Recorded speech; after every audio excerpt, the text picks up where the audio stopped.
Perkenalkan, nama saya Sarogabe dari kelompok 6 dengan nomor induk mahasiswa 206044. Selama 3-4 menit ke depan kita akan membahas seputar kekerasan seksual. Faktanya, kekerasan seksual memang sudah terjadi dari sejak dahulu kala. Tapi sampai sekarang, semakin marak dan belum ada pencegahan yang benar-benar dapat menghindari kekerasan seksual dengan baik. Kita semua tahu bahwa kekerasan seksual bukanlah hal yang disetujui oleh kedua belah pihak, melainkan tindakan yang akan menghasilkan korban.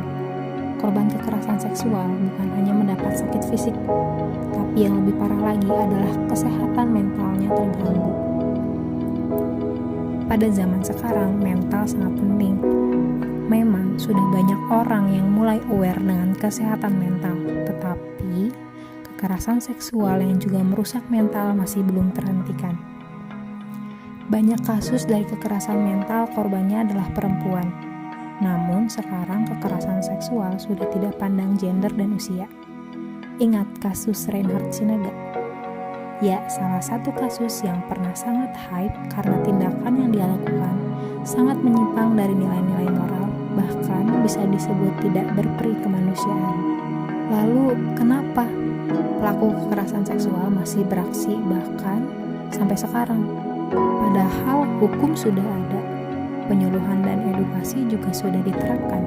Sejak dahulu bahkan sampai sekarang, patriarki masih menjadi salah satu alasan terjadinya kekerasan seksual, khususnya terhadap perempuan. Memang sekarang intensitasnya sudah berkurang, tetapi masih terjadi. Perempuan yang menjadi objek bagi kaum laki-laki, bahkan dengan hanya gaya berpakaian yang tertutup saja, perempuan masih bisa terkena catcalling dari laki-laki. Pikiran laki-laki yang menganggap wanita adalah objek dan hawa nafsu pribadi yang masih melekat pada kaum-kaum orang yang tidak berpendidikan dan tidak bermoral sangat mengganggu dan menghambat terhentinya kekerasan seksual. Mengapa perempuan harus mengatur bentuk tubuhnya? Mengapa perempuan tidak bebas mengenakan pakaian yang dia suka dan dia rasa nyaman? Sama halnya juga, mengapa laki-laki tidak boleh memiliki postur tubuh yang bagus dan wajah yang menarik? Mengapa tidak pikiran dan nafsu para pelaku saja yang diatur?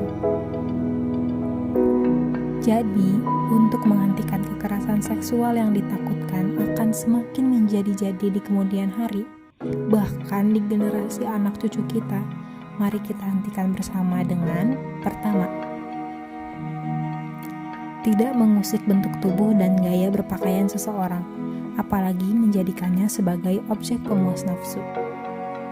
Kedua, meskipun kita bukan korban atau kenalan korban, mulailah bantu untuk menghentikan kekerasan seksual dengan peduli terhadap sebuah situasi di mana kita dibutuhkan untuk mencegahnya. Dan yang paling penting, ketiga, adalah berani berbicara atau speak up dan mengadu kepada pihak berwenang.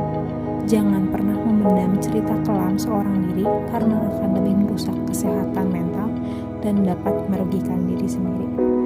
Sekian opini yang dapat saya jelaskan mengenai kekerasan seksual.